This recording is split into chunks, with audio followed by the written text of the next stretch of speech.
Assalamualaikum warahmatullahi wabarakatuh. Perkenalkan, kami dari kelompok 2. Pada kesempatan kali ini, kita akan mempresentasikan terkait dengan analisis hubungan jumlah penumpang dan penjualan tiket menggunakan teknik data mining berbasis Scripps DM pada studi kasus PT KAI Tasikmalaya tahun 2023 sampai tahun 2024. Anggota kami beranggotakan saya sendiri, Ridan Gumilar, kemudian ada Tazkira Aulia Azmar, kemudian ada Nabila Agustina, selanjutnya ada Anissa Rizkira, dan yang terakhir ada Hafiz Ahmad. Baik, kita masuk ke dalam latar belakang kenapa penelitian ini kami lakukan. Seperti yang kita ketahui bersama bahwa kereta api ini merupakan moda transportasi yang memiliki peranan penting dalam mendukung mobilitas masyarakat dan aktivitas ekonomi secara efisien. Stasiun kereta api di Tasikmalaya ini menjadi salah satu simbol transportasi yang vital di wilayah Priangan Timur. Karena apa? Karena menghubungkan berbagai daerah dari berbagai macam tujuan. Pendapatan dan penjualan tiket ini tentunya sangat dipengaruhi oleh jumlah penumpang yang menggunakan layanan kereta api di Kota Tasikmalaya itu sendiri. Dengan tersedianya data resmi yang dikeluarkan oleh Badan Pusat Statistika Kota Tasikmalaya mengenai jumlah penumpang dan pendapatan tiket pada tahun 2023 dan tahun 2024, analisis berbasis data ini sangat penting dilakukan. Untuk apa? Tentunya untuk memahami hubungan kedua variabel tersebut serta mendukung pengambilan keputusan operasional strategis dari kereta itu sendiri. Oleh karena itu, penelitian ini menerapkan metodologi Scripps DM untuk menganalisis hubungan jumlah penumpang dan pendapatan tiket secara komprehensif. Selanjutnya, terkait rumusan masalah tujuan, manfaat, dan balasan akan disampaikan oleh rekan saya, Anissa Rizkina. Kepada Anissa Rizkina, saya persilakan.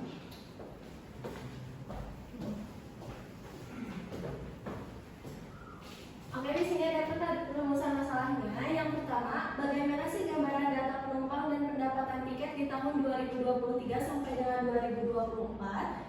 Yang kedua, apakah terdapat hubungan antara kedua variabel? Lalu yang ketiga, bagaimana penerapan metodologi Scripps DM pada data ini? Dan yang terakhir, bagaimana hasil pemodelan korelasi dan regresi? Lalu di sini ada tujuannya juga. Yang pertama, mendeskripsikan data jumlah penumpang dan pendapatan tiket. Yang kedua ini menganalisis hubungan kedua variabel. Yang ketiga, menerapkan metodologi Scripps DM. Dan yang terakhir, menghasilkan model regresi untuk kebutuhan analisis dan prediksi. Nah, di sini ada manfaat dari analisisnya juga. Yang pertama itu manfaatnya teoritis. Ini menambahkan referensi penerapan data mining di sektor transportasi. Lalu penerapan Scripps DM pada data time series. Dan yang kedua ini ada praktis. Nah, di praktis ini mendukung perencanaan operasional PT KAI. Lalu informasi bagi pemerintah daerah dalam kebijakan transportasi. Di sini juga ada batasannya. Yang pertama ini data sekunder BPS di Kota Tasikmalaya.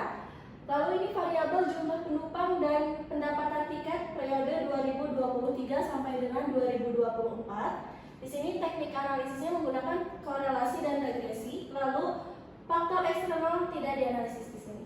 Lalu selanjutnya ini metode penelitian Scripps DM akan dijelaskan oleh rekan saya.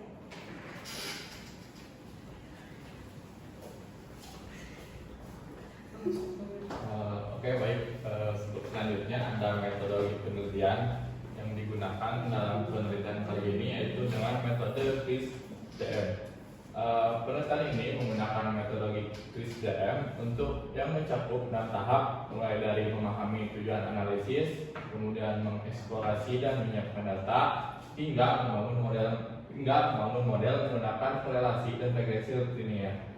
Setelah dievaluasi untuk memastikan keakuratannya, hasil model kemudian diinterpretasikan sebagai insight yang dapat dimanfaatkan pemangku kepentingan. Selanjutnya ada data understanding. Terdapat data yang terdiri dari 24 data bulanan tahun 2023 sampai 2024 yang memuat jumlah penumpang dan pendapatan tiket. Seluruh data valid tanpa missing value sehingga dapat langsung digunakan untuk analisis.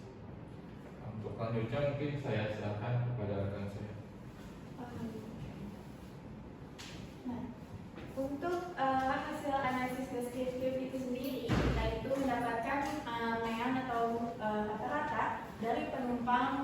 juga pendapatan tiket. Yang pertama itu dari rata-rata penumpang atau penumpang itu berkisaran 29.187 orang setiap bulannya. Dan juga untuk rata-rata nilai karcis atau pendapatan penjualan karcis itu mendapatkan rata-rata di Rp4.436.000 setiap bulannya. Nah, di sini dapat disimpulkan ya, jadi rata-rata penumpang bulan itu sekitar 29 ribuan, sedangkan untuk rata-rata nilai karcisnya itu sekitar 4 jutaan. Nah, kedua variabel ini menunjukkan pola fluktuatif yang konsisten gitu, jadi mengikuti perubahan jumlah penumpang. Jadi, si rata-rata penumpang dan juga karcis ini berjalan secara linier. Next. Nah, untuk hasil analisis korelasi itu sendiri, kita mendapatkan hasil korelasi Pearson atau simbolnya R itu di angka 0,9892.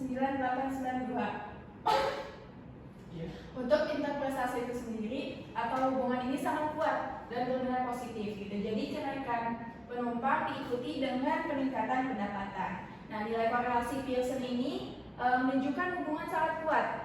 Nah, yang berarti peningkatan penumpang ini selalu diikuti dengan peningkatan pendapatan seperti itu. Nah, untuk selanjutnya akan disampaikan oleh rekan saya.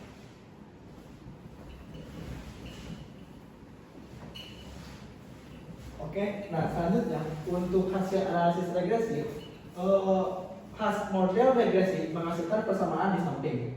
Nah, model regresi ini yang sederhana dengan perhitungan dengan bantuan pemrograman Python dengan framework Pandas dan Matplotlib, sehingga didapat persamaannya ini, perhitungan ini persamaannya sekitar 200.043.520 rupiah untuk setiap tambahan satu penumpang meningkat pendapatan sekitar segitu. Lanjut. Nah, selanjutnya untuk evaluasi model, nilai R kuadrat menurut perhitungan sebesar 97,85%. Ini menunjukkan model sangat akurat dalam menjelaskan variasi pendapatan. Hasil uji statistik pun menegaskan bahwa model signifikan dan layak digunakan. Nah, ini untuk rumus perhitungannya.